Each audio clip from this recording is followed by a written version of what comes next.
আর সকালবেলা ঘুম থেকে উঠেই আমি খেয়ে নিচ্ছি এক গ্লাস আখের জুস। আর আমরা বেরিয়ে পড়েছি। ও, কোথায় যাচ্ছি সেটাই তো বলা হয়নি, তাই না? আমরা যাচ্ছি হচ্ছে ওসিয়ান, ঠিক আছে? আর হচ্ছে আগের দিনে তো আমরা প্রচুর ঘোরাঘুরি করেছি, আর রাত্রেবেলা অনেক দেরিতে বাড়ি ফিরেছি, তাই সকালবেলা ঘুম থেকে উঠতে আমার অনেক দেরি হয়ে গেছে। আর এই দিন আমি ঘুরতে গিয়েছিলাম, শুধু আমরা যাইনি, ওর একটা ফ্রেন্ডও গিয়েছিল, তাই একটা গাড়ি বুক করা হয়েছিল।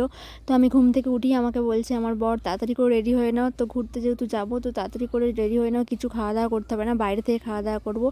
আর বুঝতেই পারছো সকাল থেকে যেহেতু কিছু খাইনি, আর দুপুর এখন 1টা 1:30 বেজেই গেছে, তো ভাবলাম চলো আগে খাওয়া দাওয়াটা করে নিই। আর এই দেখো আমার মুখের অবস্থা থেকে বুঝতেই পারছো, সেই সকালবেলা ঘুম থেকে উঠে আমি বেরিয়ে পড়েছি, আমার প্রচণ্ড পরিমাণে খিদে পেয়ে গেছে।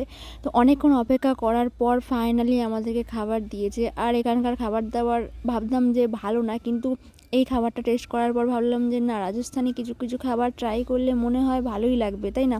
তাই এখানে আমরা দিয়েছে রুটি, ডাল দিয়েছে, একটা সবজি দিয়েছে, আর দিয়েছে দই দিয়েছে। তো তারপর খাওয়া দাওয়া করে আমরা চলে গেলাম। আমি এই ব্যাপারটা জানতাম না যে এই ওসিয়ান যাওয়ার মাঝখানে একটা মন্দির পড়বে, বিশাল জাগ্রত ওসিয়ান মাতা। তো যদি আমি আগে থেকে জানতাম তাহলে আমি খেতাম না, কারণ মন্দিরে যাওয়ার আগে যেহেতু আমি এতক্ষণ উপোস ছিলাম, তো আমি বাকি সময়টা উপোস থেকে ঠাকুরকে পুজো দিতাম। যেহেতু আমি খাওয়া দাওয়া করে নিয়ে যেত, তাই আমি ঠাকুরকে পুজো দিতে পারলাম না, এই জন্য মনটা আমার খারাপ। আর এইখানের মন্দিরটা দর্শন করে আমার তো ভীষণ ভালো লাগলো। তো আজকের ভিডিওটা আমি এখানেই শেষ করলাম, তো বাই।